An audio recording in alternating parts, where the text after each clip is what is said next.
오늘 말씀은 마태복음 5장 7절부터 8절 말씀을 사용하여 긍휼히 여기는 자 그리고 마음이 청결한 자의 복이란 이 말씀을 가지고 강설하도록 하겠습니다.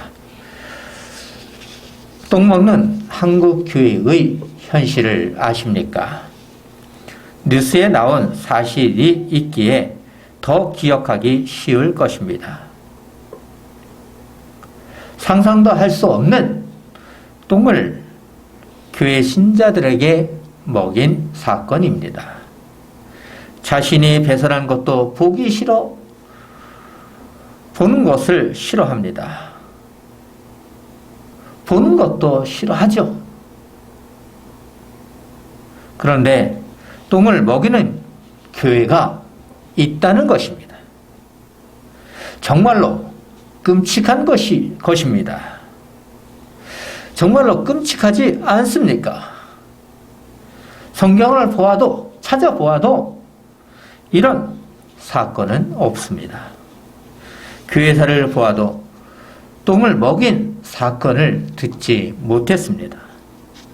어떻게 똥을 먹을 수 있습니까?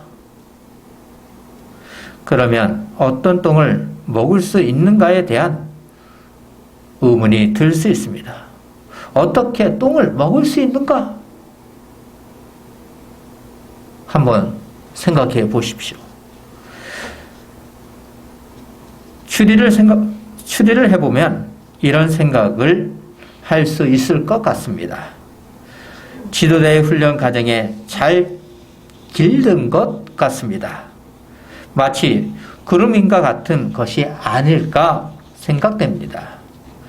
그루밍은 호감을 얻은 후에 더 신뢰를 얻은 다음 자신의 속내를 채우는 것입니다.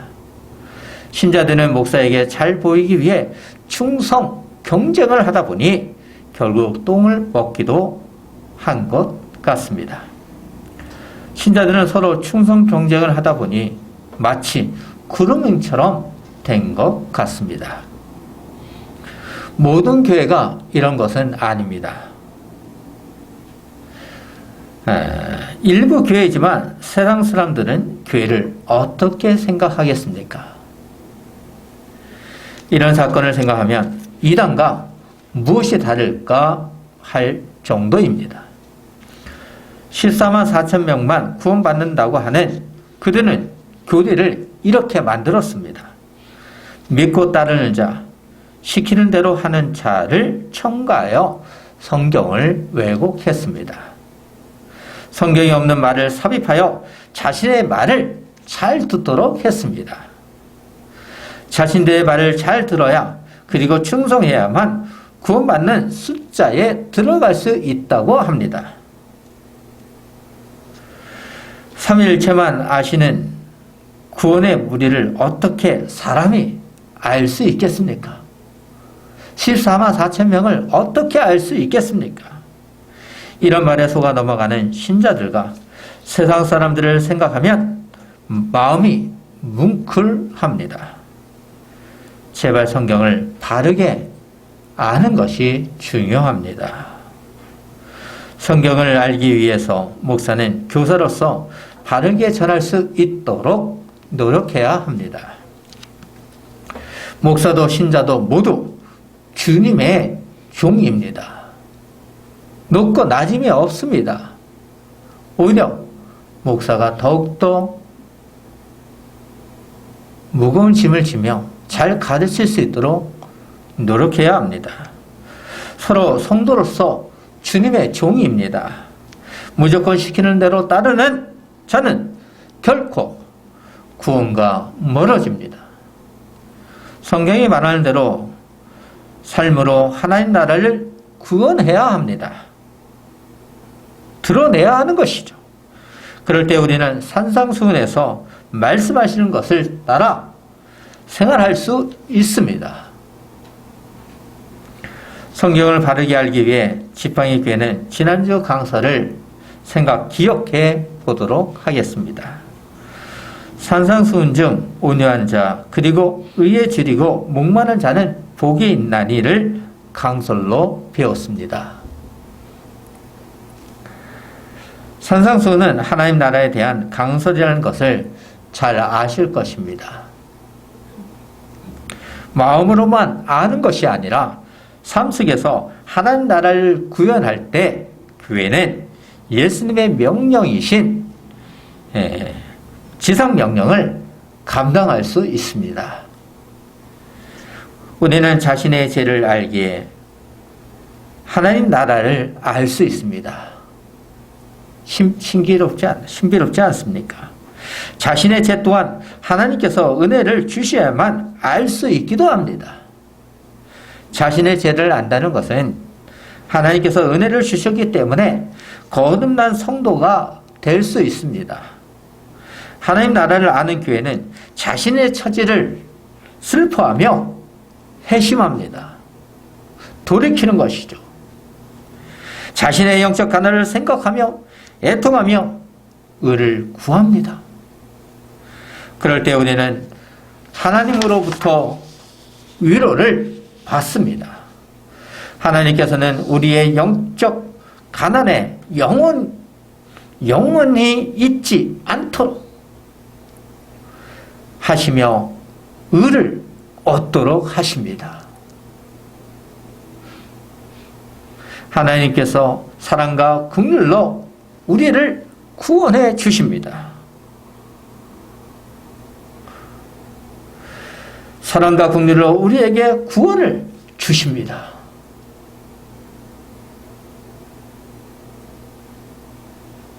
이것이 은혜이죠. 값없이 주어진 하나님 나라를 우리는 세상 사람들에게 복음을 전해야 합니다. 지팡이 교회는 의에 줄이고 목마른 자입니까? 그리고 긍휼히 여기는 자의 복을 가지고 있습니까? 내가 선한 행위를 얻을 수 있는 것이 아니라 하나님께서 주시는 것입니다.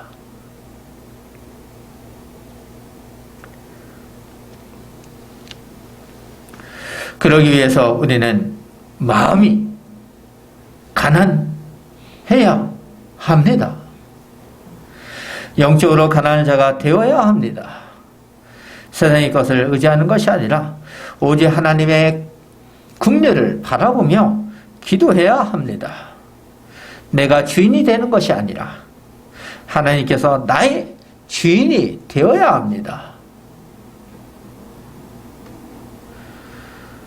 세상의 의가 아닌 하나님의 의를 구해야 합니다. 진정한 의는 나를 살리는 것이며 평온함이 있습니다. 하나님께서 주시는 의의 선물을 사모하는 교회가 되어야 합니다. 하나님 나라를 소유한 백성은 주님의 은혜를 간구하며 늘 애통해야 합니다. 그럴 때 주님께서 나를 긍휼히 여기시며 마음이 청결한 자의 복을 누리도록 인도하십니다. 우리는 그동안 산상수훈 중 4가지를 배웠습니다. 산상수훈은 다른 말로 표현하면 팔복이라고 부르기도 합니다. 팔복은 하나님 나라와 관련된 것입니다.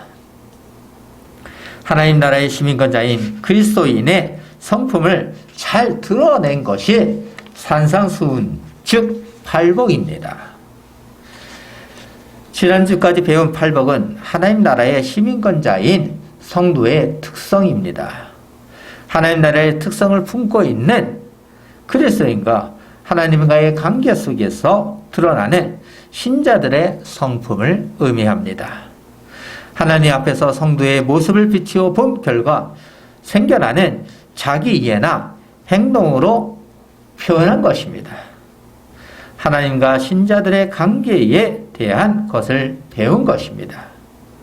오늘부터는 나머지 4가지를 배우도록 하겠습니다.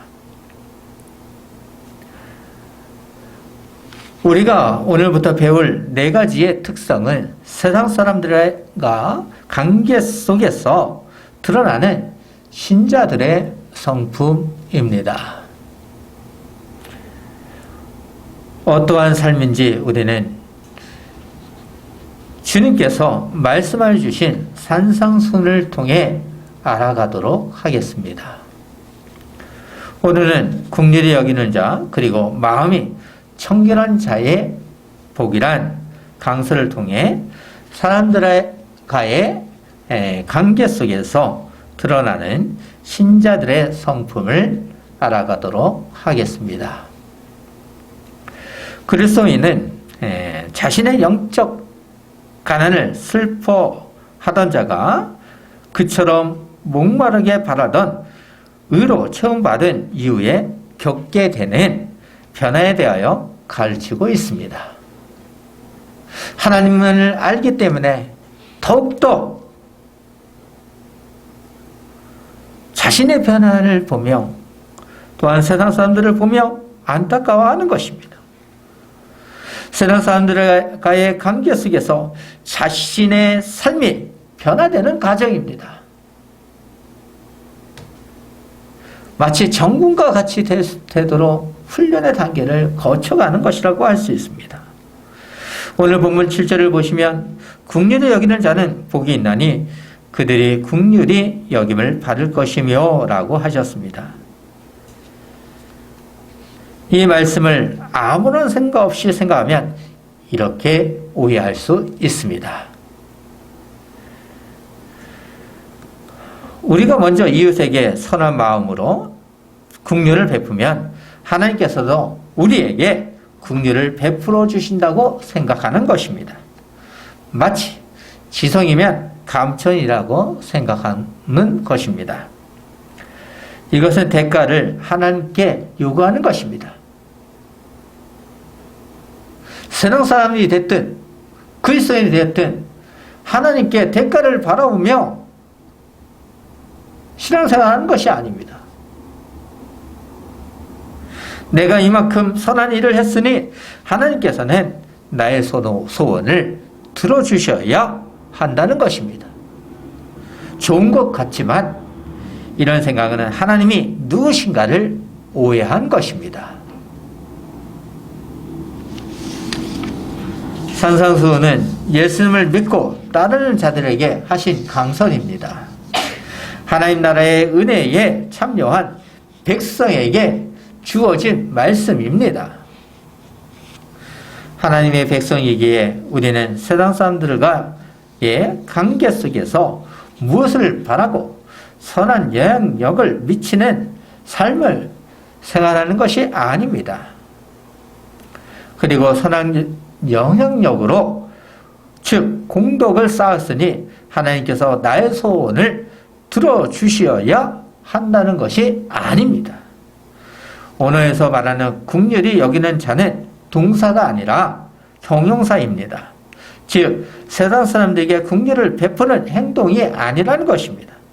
세상 사람들을 긍휼히 여기는 마음을 의미하는 것입니다. 이런 마음을 품을 수밖에 없는 이유가 있습니다. 그것은 예수님을 참되게 믿고 있는 그리스도인의 자세입니다. 또한 나도 저들과 같이 과거에 같은 삶을 생활했던 것을 알고 있기 때문입니다.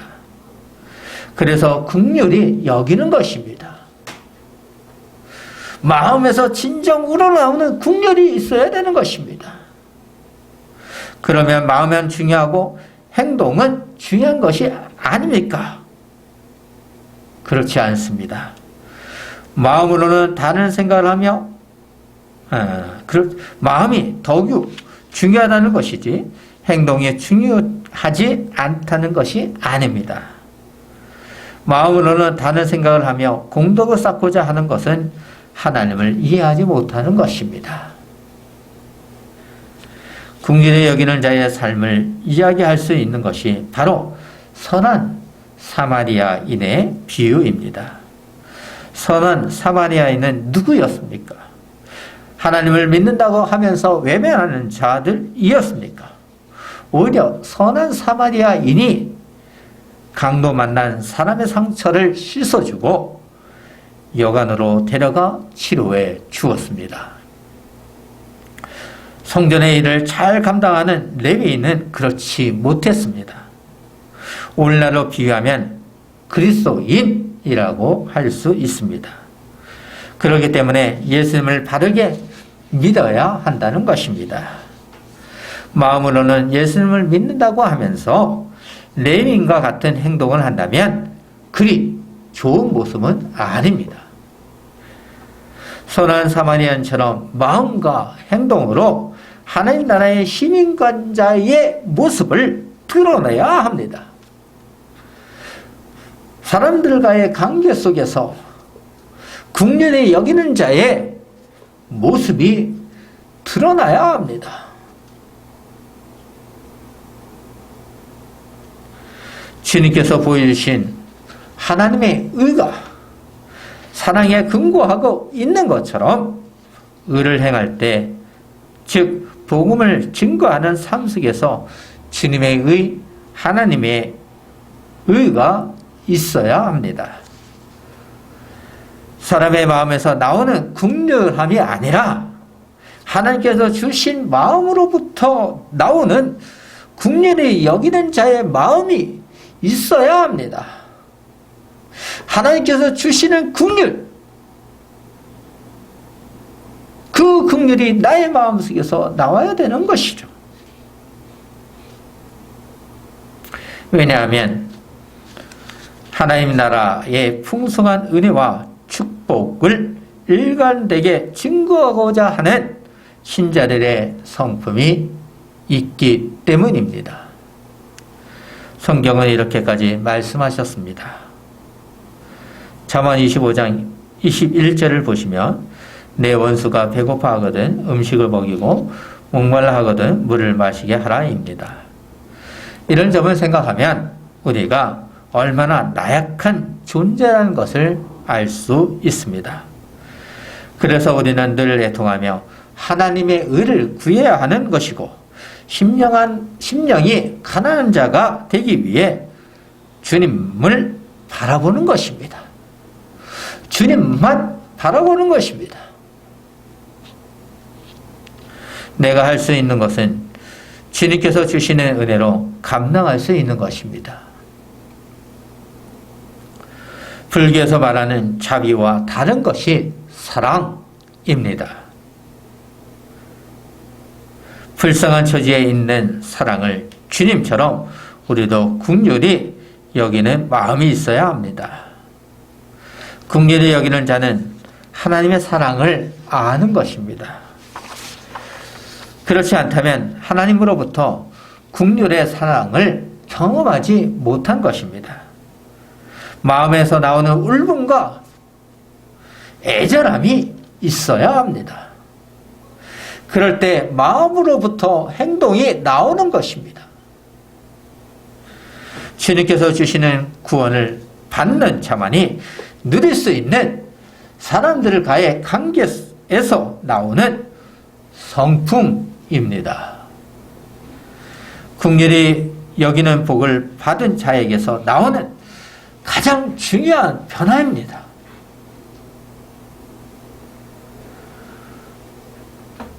그럴 때 주님께서는 우리에게 복이 있다고 하셨습니다. 그것은 긍휼히 여김을 받을 것이며입니다. 공덕을 쌓기 위한 행위가 아니라 주님께서 주신 구원으로 신자들만이 하나님 나라를 구현할 수 있는 긍휼입니다. 하나님께서 주신 긍휼로 긍휼을 행할 수 있는 것이죠. 사람들의 관계에서 긍휼히 여기는 자만이 누릴 수 있는 특권입니다. 왜 이런 특권이 있는 것입니까? 하나님께서 나를 긍휼히 여기신 것을 알았기 때문입니다. 그래서 다른 사람들을 긍휼히 여길 수 있는 것입니다. 선한 사람이 구원받을 수 있도록 진실한 신뢰의 마음으로 긍휼함을 받을 수 있도록 섬기는 것입니다. 그럴 때 하나님께서는 나를 긍휼히 여김을 받도록 하십니다. 긍휼히 여기시는 것이죠.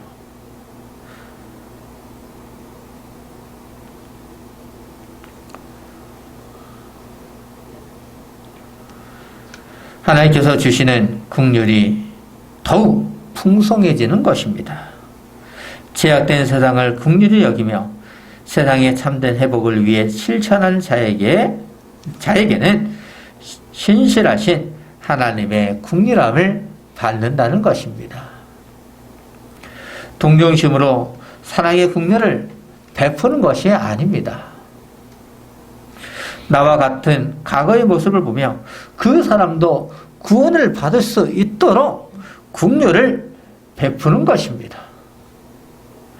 조건 없는 사랑입니다. 참으로 어려운 사랑입니다. 세상의 종교와 다른 것이 바로 기독교입니다. 고기를 먹어본 자만이 고기를 아는 것처럼 하나님의 긍휼을 받은 자만이 알 수 있는 신비입니다. 긍휼이 있다는 것은 하나님 나라의 시민권자인 우리가 하나님 나라의 성품을 보유하고 있다는 증거입니다. 이번에는 마음이 청결한 자를 생각해 보도록 하겠습니다. 본문 8절을 보시면 마음이 청결한 자는 복이 있나니 그들이 하나님을 볼 것이며 라고 하셨습니다. 이것을 알기 위해 우리는 시편 24편 1절부터 6절을 생각해 보아야 합니다. 복음 성가를 좋아하는 분이라면 24편을 들어보았을 것입니다. 그 중에서 3절은 중요합니다. 여호와의 산에 오를 자가 누구며 그의 거룩한 곳에 설 자가 누구인가 입니다. 우리에게 질문하는 것 같습니다. 바다와 강의 기초 위에 땅을 세우사 땅과 그 안에 충만한 것 곧 세계와 그 거민이 다 그의 소유인 하나님이라는 것입니다. 이 크신 하나님께서 거하시는 산에 누가 올라가며 그의 거룩한 임재의 상수에 누가 설 수 있는가에 대한 질문이며 답을 요구하는 것입니다. 하나님 앞에 설 수 있는 자가 누구입니까? 시편 기자는 이렇게 답합니다. 그 손이 깨끗하며 마음이 청결하며 뜻을 허탄한 데에 두지 아니하며 거짓 맹세하지 아니하는 자로다입니다. 이것은 마음이 청결한 자를 의미하는 것입니다. 신자들은 하나님을 찾으며 그의 얼굴을 구하는 자가 마음과 행위를 깨끗하게 함으로써 하나님의 상과 성소에 올라갈 수 있다는 것입니다. 결국 마음이 청결해야 한다는 것입니다. 주의 백성 위에 청결할 수밖에 없습니다. 주님께서 말씀하실 때 유대인들은 마음의 청결보다 외적인 의식을 통한 청결함을 강조했습니다. 그래서 주님께서는 독사의 자식이라고 하실 정도였습니다. 그리고 성전을 정화한 이유도 이런 이유에 있습니다. 유대인들은 외적으로 청결하면 하나님께서 청결하다고 생각했습니다. 한번 생각해 보십시오. 외적인 것보다 마음이 더 중요하지 않습니까? 마음이 다른 곳에 있는데 깨끗할 수 있겠습니까? 외식하는 자들은 주님께서 하시는 말씀을 이해하지 못할 것입니다. 거듭난 자만이, 하나님께서 주시는 은혜를 아는 자만이 오늘 본문을 이해할 수 있습니다.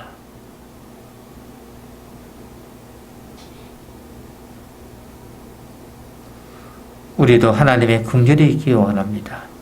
하나님을 참되게 믿지 않고 외식하는 자들은 해친한 무덤 같은 자입니다. 살아있는 것 같으나 죽은 영혼이죠. 지팡이 교회는 마음이 청결한 성도이기에 행복한 성도입니다. 행복한 사람입니다. 그런데 오해하지 말 것이 있습니다. 스스로 자신의 마음이 청결하다고 생각하는 것입니다. 스스로 나는 청결해. 종교 지도자들처럼 겉모습만 깨끗하면 된다고 생각하는 것입니다.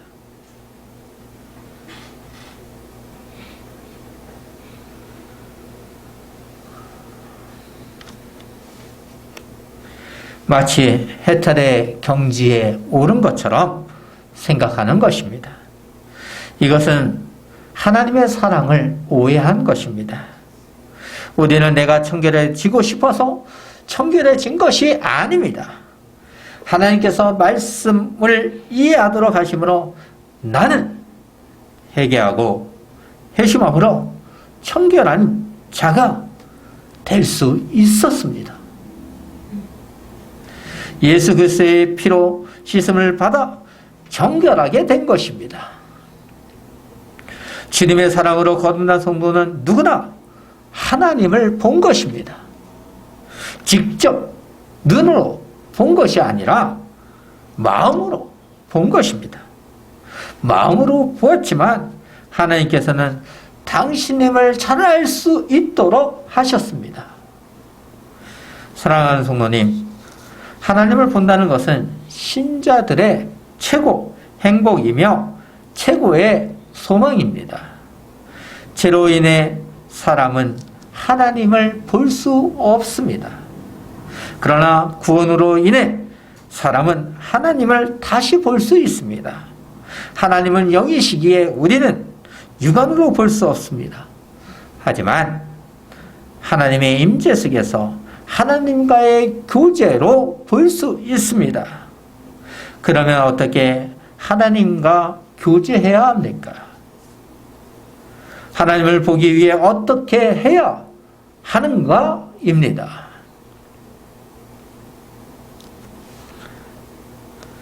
시편 24편 말씀처럼 하나님께 나아가야 합니다. 하나님이 계신 곳이 어디입니까? 하나님께서 계신 곳이 어디입니까? 하나님께서는 성전에 계십니다. 성전은 지상에 있는 교회의 집입니다. 하나님 나라의 모형을 잘 나타내는 장소가 성전입니다. 구약에서는 눈에 보이는 성전에 임재하도록 하심으로 당신님이 누구신가를 알도록 하셨습니다. 하지만 신학교에서는 예수 그리스도를 믿는 교회, 즉 신자들을 의미합니다. 신자들 속에 하나님께서 임재하여 주심으로 성전이 되어가도록 하시는 것입니다. 신자들은 하나님의 임재가 있을 수 있도록 마음이 청결해야 합니다. 지팡이 교회는 하나님의 그 거룩하심 가운데 더 깊이 들어가서 하나님을 본다는 경외 가운데 이르러야 합니다. 마음은 하나님을 본다는 마음으로 나아가야 합니다. 이것은 당연합니다. 본다는 경계 가운데로 나아가야 합니다.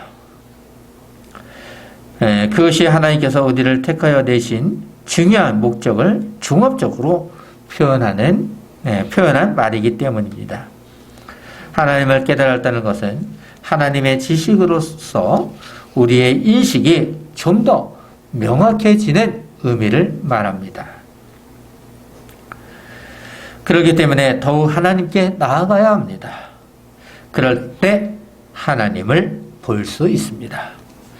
하나님을 본다는 것은 커다란 영적 행복입니다. 영적 복입니다.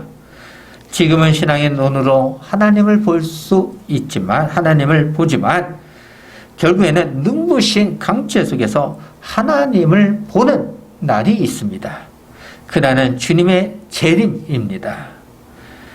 이처럼 하나님을 본다는 것은 현재적이며 미래적입니다. 마음이 청결한 자들은 현재 이 세상에서 하나님의 임재를 체험하지만 내세의 영원한 나라에서 하나님 나라의 임재를 더욱 완전한 형태로 볼 수 있습니다. 하나님 나라가 이미와 아직의 관계 속에서 있는 것처럼 바로 하나님을 볼 수 있는 것도 이미와 아직의 관계 속에서 있다고 할 수 있습니다. 하나님을 아는 신자들은 세상 사람도 인정합니다. 저 사람은 진실한 성도라는 것입니다. 그래서 세상 사람들과 신자들은 저 사람은 과연 하나님의 아들이라 할 만한 사람이라고 말할 정도입니다. 하나님의 자녀라고 말하는 것이죠. 손해관 목사님이 그랬고 서서평이 이런 평가를 받은 분이라고 할 수 있습니다. 성경의 인물과 같은 삶을 생활한 분들입니다. 이런 분들을 통해 우리는 하나님이 살아있다는 것을 아는 것입니다. 또한 하나님을 볼 수 있는 것입니다. 이런 분들이 교회에 많아야 합니다. 우리는 하나님의 의로 체험을 받는 교회입니다. 그러니 마음이 청결해야 하는 것은 당연합니다. 하나님을 향한 일편단심이어야 합니다. 마음을 다하고 성품을 다하며 하나님을 사랑해야 합니다. 그리스도의 신부가 누구입니까? 바로 교회입니다. 그렇다면 교회는 신부와 같아야 합니다. 그럴 때 신랑을 볼 수 있는 것입니다. 세상에 속한 교회는 때때로 우리의 정절을 시험하는 문제들이 있습니다. 조그마한 문제에서 어떤 성도는 돈을 의지하는 분도 있습니다. 사람을 의지하는 분도 있습니다.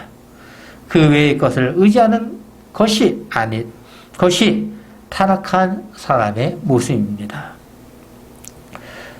그럼에도 불구하고 애통하는 마음으로 자신의 모습을 보며 통곡하는 자가 되어야 합니다.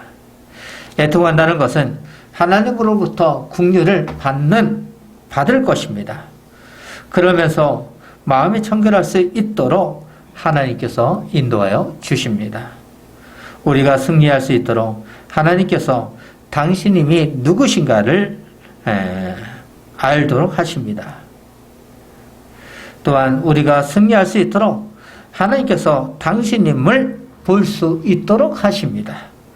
자신과 세상 사람을 의지하지 마십시오. 오직 하나님만을 바라보는 교회가 되기를 소망하며 기도로 마무리하겠습니다. 기도하겠습니다.